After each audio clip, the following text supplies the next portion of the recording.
Hello children, myself Divya Sharma from Shiv Jyoti Educational Group, Kota. I hope you all are doing well at your home. Children, today we are going to study chapter number 12, that is future tense of your English grammar books. So take out your books, Everyday English Grammar and Composition, chapter number 12, page number 49. In the previous class, we learned about past tense. As I told you, there are three kinds of tenses: present tense, past tense, and today we are going to learn future tense. Okay, future tense of a verb tells you about the actions which is going to take place sometime in the future, which is expected to take place sometime in the future. For example, if I say it will rain tomorrow.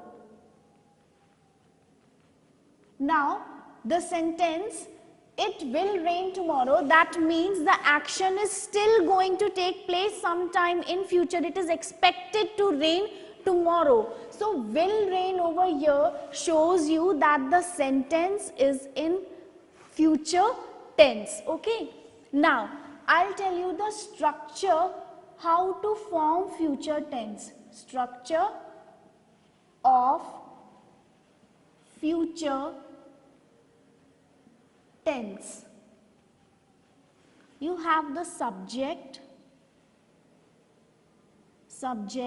plus, now in future tense you use will or shall with the first form of the verb, and then the sentence continues. So structure of future tenses: subject plus will or shall plus the first form of the verb. For example, she will wash the dishes after the dinner. Now, as I told you, subject over here we are talking about she. Okay, she over here is pronoun. Okay, so this is the subject. Will, we have used the helping verb will, and wash over here is the first form of the verb. It's the main verb. So will wash, then the rest of the sentence, the dishes after the dinner. So this sentence is in future tense. We use will or shall in future tense. But nowadays in modern English, the use of will is more common rather than the use of shall. The use of shall is very rare. Just for your knowledge, I'll tell you, we use shall with the first person pronoun. You must have learned, that is I and we. But it is also very rare nowadays, okay? And we use will with the second person pronoun, that is you, and the third person pronouns, that is he, she, it, and they.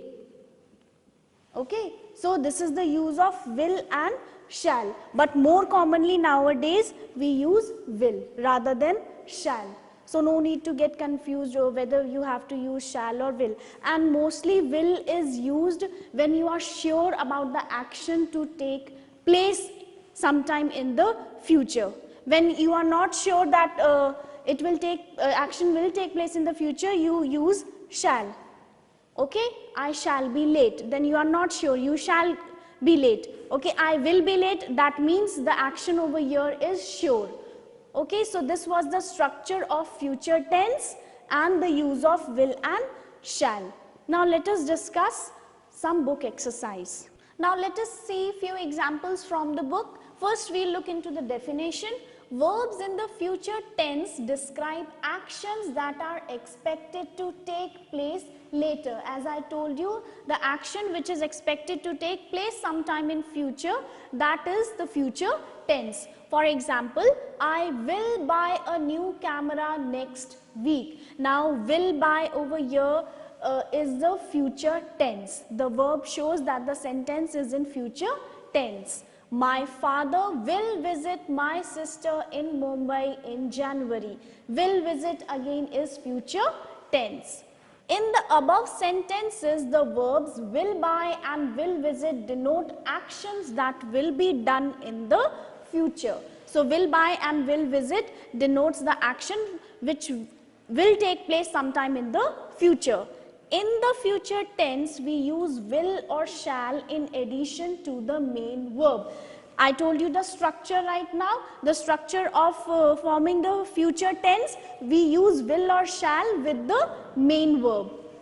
In modern English, use of shall is quite rare and will is used more commonly.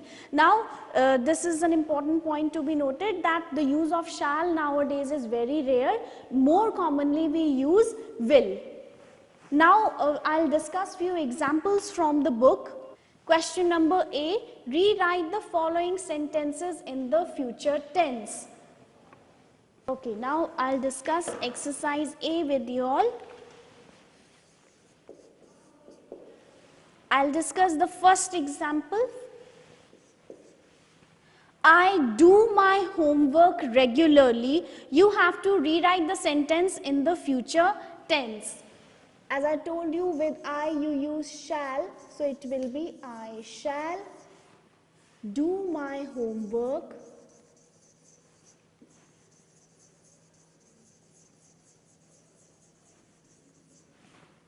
regularly.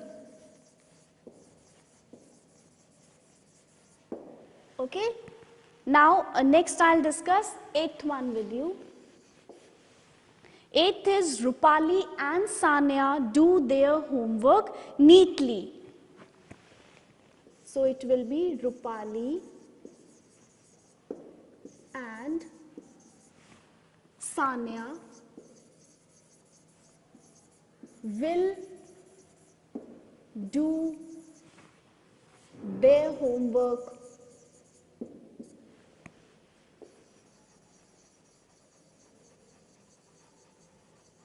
neatly. Okay, Rupali and Sanya will do their homework neatly. Now, exercise B, question number B. Fill in the blanks with future tense forms of the verbs given below. Now, here in the box you have been given the future tense verbs and you have to fill in the blank with the correct form. First, I'll discuss the second example with you. The milkman dash milk late tomorrow. So, the blank will be filled by will bring. Then I'll discuss 8th one with you. When I grow up, I shall, and the correct future tense form of verb over here will be travel. Okay, I shall travel all around the world. Now, for both the exercises, children, rest of the blanks you can try it yourself and check from the PDF which will be sent to you. So, today we learnt about future tense. Future tense describe the actions that are expected to take place in the future. I told you the structure of the future tense: subject plus will or shall plus the first form of the verb. Thank you.